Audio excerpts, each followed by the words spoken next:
Now watch this clip. Now, while taking a look at the Shade Room, we were actually able to see that from the course of the entire week, the Shade Room has actually failed to produce one story about Cora. And let's investigate why. And like you guys already know, before we start our story, we kind of got to lay out the key players. Now, this is Angela, and she's the founder of the Shade Room. The Shade Room was actually founded in 2014, and Angela is actually the one who spearheaded the entire operation. And while the Shade Room needs no introduction, it's very imperative that we actually start our investigation here. And as a nosy bystander, let's try to figure out exactly why the Shade Room failed to actually post a story about Cora. So like a nosy bystander, I did some digging. And I actually found this Elle magazine article about the Shade Room, and look at this little blurb that Cardi B inserted herself in. Now, according to Elle magazine, Cardi B officially declared herself to not mess with the Shade Room. She stated that after leaving a number of posts on a few pictures from the Shade Room, they went ahead and deleted her comments, and she didn't understand why. Cardi B also stated that the Shade Room never posted any positive highlights of her career, and she thought that was kind of shady. But it actually doesn't stop there. The singer Summer Walker actually stated that the Shade Room was a disgusting place. Summer stated that it's where the insecure feel the most confident. It's where people's lower selves thrive.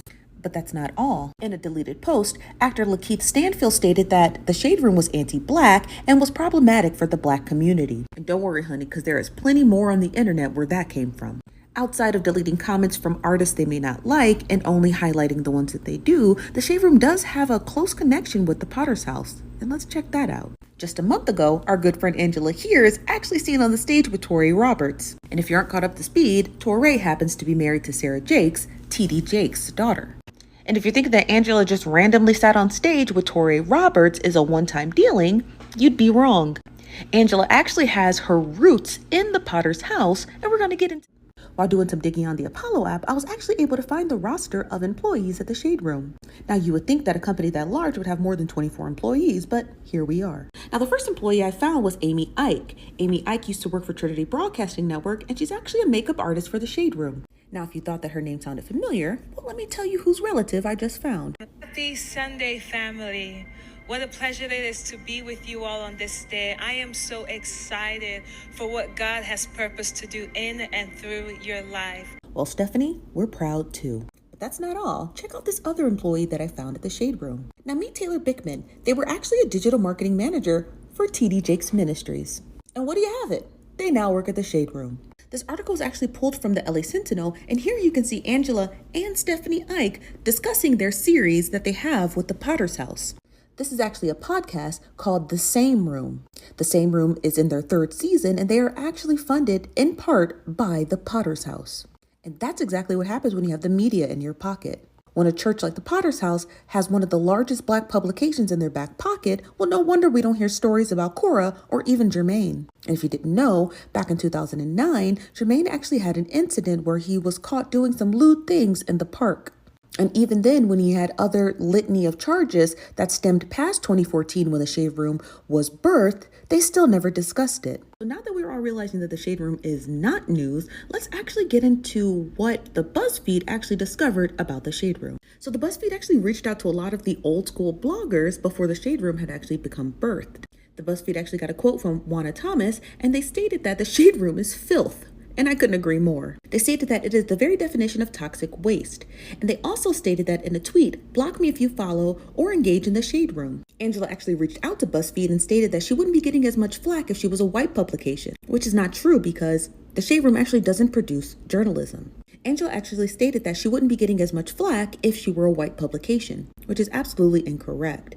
The Shade Room actually produces content for celebrities that they like and suppress content for celebrities that they may be protecting or dislike. The Shade Room also pumps out a lot of these small images and think pieces that they decide to call news, when in actuality, it isn't. A lot of their publication does not offer any nuance and does not dissect into the story that gets down to the point of it. And so because of that, this is the reason why a lot of roommates are leaving. Bystander actually reached out to the Shade Room, and let's dissect exactly what it is they had to say. So our nosy bystander started off the conversation by saying, why y'all not talking about the Jakes family situation like everyone else? Just wondering, is it because y'all owner is friends with them? The Shade Room stated, what's the situation? Yeah, all right. Our nosy bystander continued and said, Cora Jakes manipulating Michelle, taking her son Jason, allegedly. I know y'all seeing all of this. The Shade Room replied, no, actually haven't heard about it. All right. Our nosy bystander continues and says, I also see how y'all owner have been on the Jake's platform a couple times. So just wondering, is that the reason why y'all haven't had y'all post the story? Our nosy bystander continues and says, oh wow, you're missing the tea. You want the story? But now we're going to get to where it gets juicy. The Shade Room replies and says, we have a spiritual page called The Same Room, and lots of spiritual leaders and celebrities speak on that platform, but we haven't heard this story. Is it about his daughter? Our nosy bystander goes on and says, and Pastor Ike's sister works for The Shade Room as well, so that could be another reason why this story is not being broadcast. And yes, it's about his daughter. Michelle have been going live telling her story on how they helped take her son and everything. The Shade Room replies, it doesn't seem like something we would post. Can you send the details? Now, before we continue, I just wanted to make it abundantly clear. Why wouldn't this story, one of the biggest stories that has been gracing across all of the internet, not be something that they would post? And don't you worry, the Shade Room told us why. I didn't even have to tell the nosy bystander this. She knew what was up. Our nosy bystander goes on to say, but you post about other drama and other things that are not relevant, so that's weird. And I couldn't agree more. Now, just so y'all know, the Shade Room continues. Now, the Shade Room states, we post drama that has to do with what people our platform cares about. Now, if we stop the conversation right there, it's abundantly clear that the Shade Room, or whoever it is writing those messages, thinks that the Shade Room does not care about TD Jakes, Sarita Jakes, Cora Jakes, Sarah Jakes, Jermaine Jakes, Jamar Jakes, and the others. And if that's not true, you guys better find somebody else to be checking your messages. Now, before I read the statement, this is probably exactly where the Shade Room employee lost their job. The employee continues and says, if it's happening and we haven't heard about it, then more than likely our roommates don't care about it. They send us things they want to see on the page, just as you did, but this is the first message we've received about. Last left off where the Shade Room was pretending that didn't nobody want to hear this story. All right. So our nosy bystander chimes in and says, I know it's not you, but I wouldn't say cares about.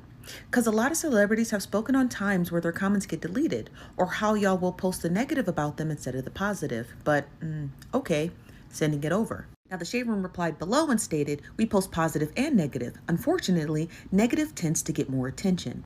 Now, if we're going to go with that working theory that the negative gets more attention, then why exactly haven't they posted this story about Cora? Being that it's negative, and it would have gotten them a lot of attention. Well, we already know that. The Shade Room clearly has an isolated relationship with the Potter's house, and it could be the main reason as to why they didn't post this story. I mean, it's very obvious. The nosy bystander chimed in and says, oh, y'all should care. It's a wild story, especially coming from who has a great influence among the nation. Yes, that's always sad to say. And don't worry, the Shade Room left her on red. And if you needed more proof that the Shade Room was in bed with the Potter's house, check this out.